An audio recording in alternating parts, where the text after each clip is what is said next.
welcome to Supper with Stella. Today we're going to be making a shepherd's pie. So we have made a vegetarian shepherd's pie before that had lentils and mushrooms in it, but this is going to be a much more authentic shepherd's pie. So I am going to start by cutting up an onion.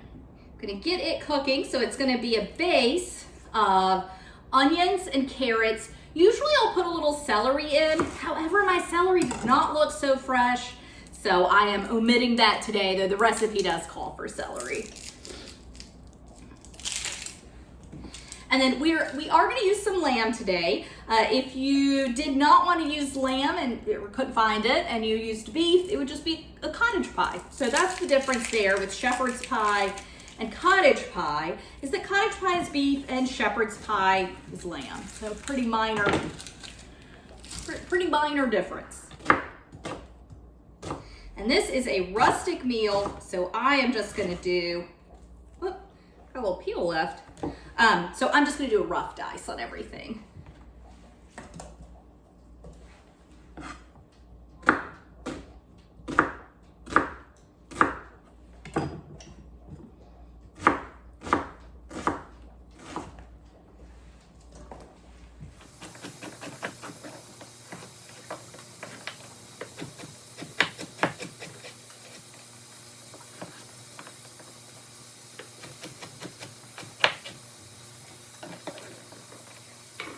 So I'm going to give these a little salt and pepper, let them cook down a little bit, and then I will get my lamb going. I'll move all the vegetables to the side and get the lamb cooking in the center. But first, I want to go check on my potatoes. So I've got 1.5 pounds of potatoes just on the stove behind me boiling. Okay, so my vegetables have gotten pretty softened up. The onions are starting to get a little caramelization on them. So I am going to move on to the next step, which is getting the lamb sauteed. So I like to at least try to keep the lamb in this form, put it down in the pot, and that way, sorry, I didn't realize my compost was in the way, and that way it gets some good caramelization on one side, and then I try to kind of flip it over in as big of a chunk as I can, again, just to help get some caramelization and bring some flavor to it. So what I have done is I have scooted all my vegetables to the periphery of the pan.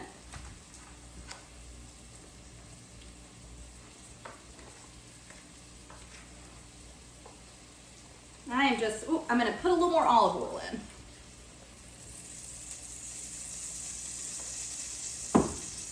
Then I'm going to flip this in. And the parchment sheet stayed with it. So what I want to do is just make sure it's not on top of any vegetables. I do want that beef to get contact with the surface. That sear is what's going to create flavor. Salt and pepper the other side, and just let this go for a few minutes. So I've got my potatoes, they're boiled up, boiled in salted water. I drained them and just stuck them right back in the same pot. So I'm gonna go ahead and just kind of get the mashing started, because you know, shepherd's pie, of course, you've gotta top it. Gotta top it with mashed potatoes. I'm gonna go ahead and salt and pepper.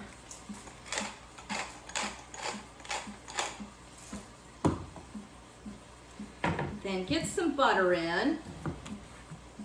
And you add butter. I'm going to use cream. You could use milk. You could use half and half.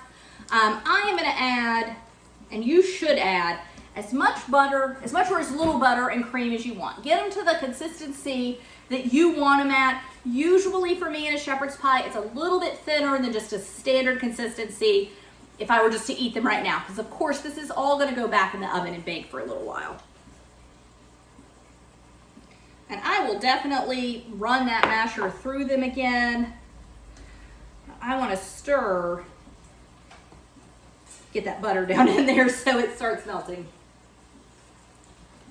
And then I'm gonna add some cream. Now this has been sitting out for a little while. The butter has been sitting beside the eye, warming up. This has been sitting near the eye, but out. in the kitchen for a little while. You don't want to add refrigerator temperature butter and cream to this, okay? That makes the potatoes seize up. They're just not as good. So just like with baking, you just want your butter and your cream to be at room temp. Oh man, these are good. And I did not peel my potatoes. You are welcome to peel your potatoes. You're welcome to run them through a ricer if you would like. And add just a little more cream just to get them just a tad thinner. Again, they're going to dry out some because this all goes in the oven.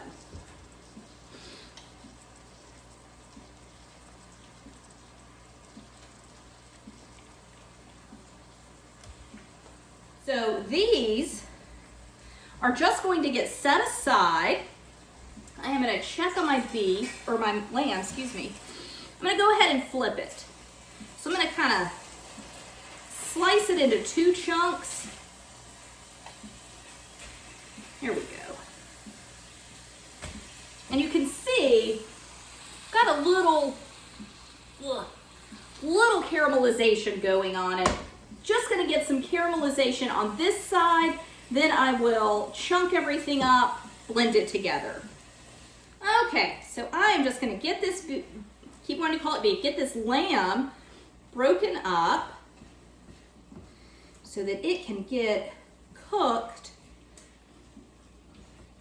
at least browned all the way through. So I'm gonna incorporate the vegetables into it. And again, just kind of chunking it up. We want to see all the pink leaf. So I don't need mashed potatoes until I put them on top, so I'm just gonna set these aside for now. So I'm gonna add, sometimes I add this and sometimes I don't. I'm gonna add it now though, just a little Wondra to help create a sauce, because shepherd's pie, you really want a nice sauce. You're gonna have a nice sauce without the Wondra. It's just gonna be a little thicker with it.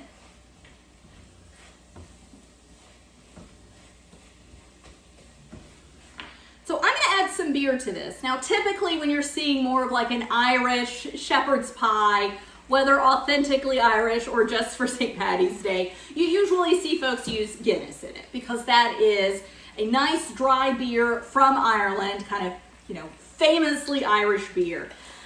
I am not wild about dry. I love stouts. I'm not wild about dry stouts though. So I chose a porter instead. You could use most beers that you want. You could use a lager, you could use an ale, you could use a porter, you could use a stout. I would steer clear of using an IPA or something that's gonna, or you know, don't use it. I wouldn't use an IPA. I wouldn't use a sour or a saison. I would not use like a chocolate stout. I would not use something that's gonna have a ton of kind of extra flavor to it. You want something that is more of kind of a traditionally flavored beer. You can also use red wine too. That's fine. Red wine is going to go great with the lamb, and if that is something that you keep on hand as opposed to beer, definitely just use that instead. But I'm going to use about half a bottle. A little over half. And now, as with every alcohol that we cook with, we just, well, in this application, we just want to cook it till the alcohol cooks off, meaning that I'm not going to smell alcohol fumes any longer. All right, so I don't smell alcohol fumes anymore, so I'm going to add the rest of my ingredients, which is a couple tablespoons, finish that bottle up of Worcestershire sauce, and a little tomato paste. And these are just going to add, I am going to finish this off too.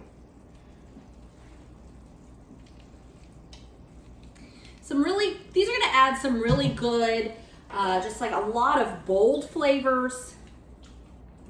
Really kind of give shepherd's pie that classic taste, which is a very, I mean, in my experience, it's a pretty heavily flavored dish.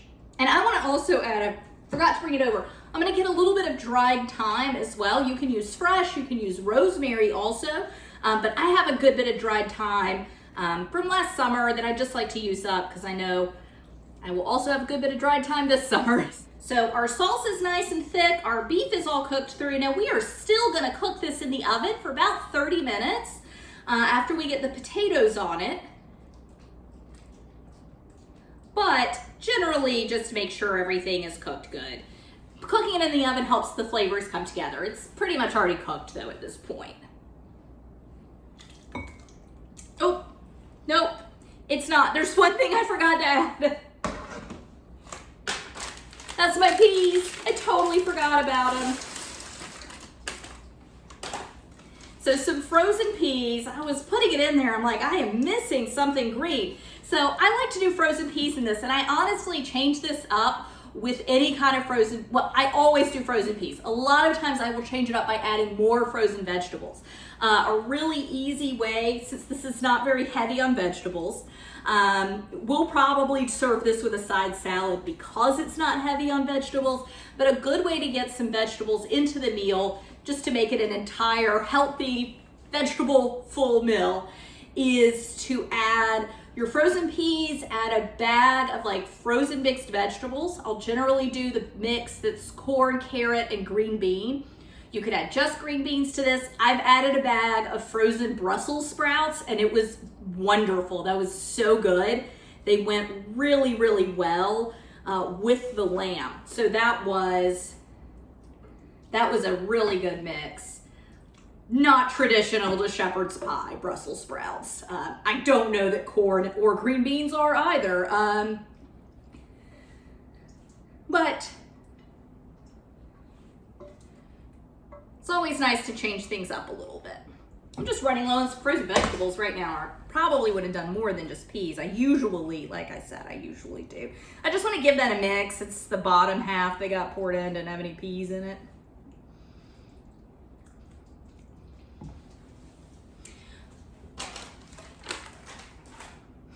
And now I'm gonna bring my mashed potatoes over and do what's arguably the most important part, which is top it all with mashed potatoes. All right, so scoop your potatoes in, spoonful by spoonful. Don't just dump them all into the center, even though this is a narrow bowl. And I did it this way so I'd have a big thick layer of potatoes on top. If you want a thinner layer of potatoes, use a wider, more shallow dish. Up to you. But either way, don't just dump the potatoes in the middle, on top. Spread them around, especially if you're using a wider, more shallow dish, because you've got this wobbly under bottom, so, you know, they don't want to spread super well on top of it. And just smear them all the way to the edges. And then before you cook this, you'll want to, or before you put it in the oven, and this is a great make-ahead dish, just because you could stick this in the refrigerator and give it a couple days before you bake it off. So this is really good for making ahead, great for entertaining. It's very filling, so it's really good to eat if you are going to indulge in some St. Patty's Day festivities.